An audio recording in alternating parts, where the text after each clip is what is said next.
استخارہ کہتے ہیں خیر طلب کرنے کو. یہ باب استفعال سے جب کوئی آتا ہے، استنصار مدد حاصل کرنا، مدد لینا. استخارہ خیر طلب کرنا، خیر حاصل کرنا. اور اس کی ایک دعا جو ہے وہ ایسی ہے کہ جو حضور نے، صحابہ کہتے ہیں، ہمیں ایسے سکھائی جیسے قرآن، یعنی اتنے اہتمام کے ساتھ وہ دعا سکھائی.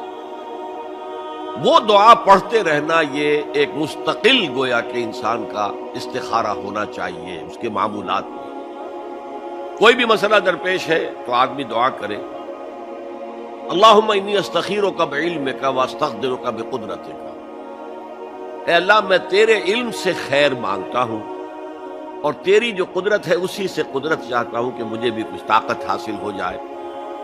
اللہم انی استخیرک بعلمک واستقدرک بقدرتک واسألک من فضلک العظیم، اور مانگتا ہوں تجھ سے تیرا بہت بڑا فضل.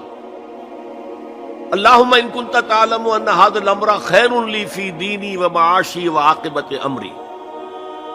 اے اللہ، تیرے علم میں اگر یہ کام جو میں کرنے چلا ہوں یا یہ رشتہ جو ہم کو تجویز کر رہے ہیں، اگر تیرے علم میں یہ ہے کہ یہ ہمارے لیے دین اور دنیا اور آخرت کے اعتبار سے بہتر ہے، فقدر ہو لی، تو وہ ہمارے لیے، اس کو ہمارے لیے آسان کر دے، میسر کر دے.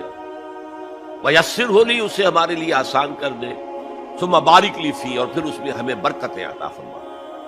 وَإِن كُنتَ تَعْلَمُ أَنَّ هَذَا الْأَمْرَ شَرٌّ لِّي فِي دِينِي وَمَعَاشِي وَعَاقِبَةِ أَمْرِي، اور اگر تیرے علم میں یہ ہے کہ یہ کام ہمارے لیے شر ہے، برائی ہے، دین میں بھی، دنیا میں بھی، اور عاقبت کے اعتبار سے بھی، فَاصْرِفْهُ عَنَّا یا عَنِّي، تو پھر اس کام کو مجھ سے دور کر دے. وَاصْرِفْنِي عَنْهُ، اور مجھے اس سے دور کر دے، اسے مجھ سے دور کر دے.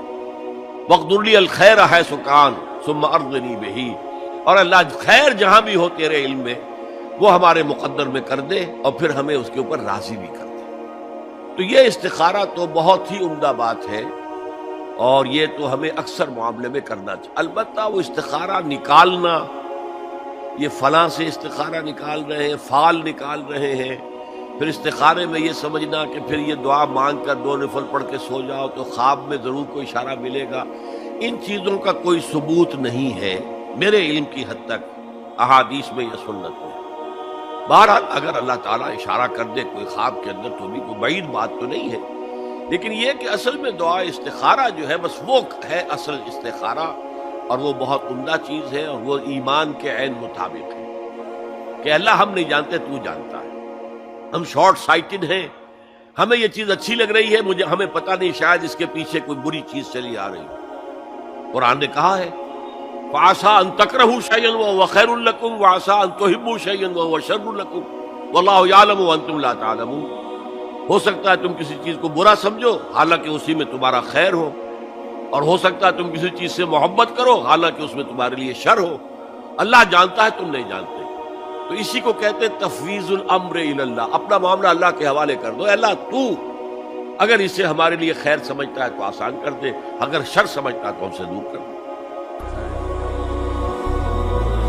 هي الحلقات تحفظني بآيات من القرآن، هي الحلقات تملأني بحب المصطفى العدنان، هي الحلقات تحفظني. دین کی بات پھیلانا صدقہ جاریہ ہے.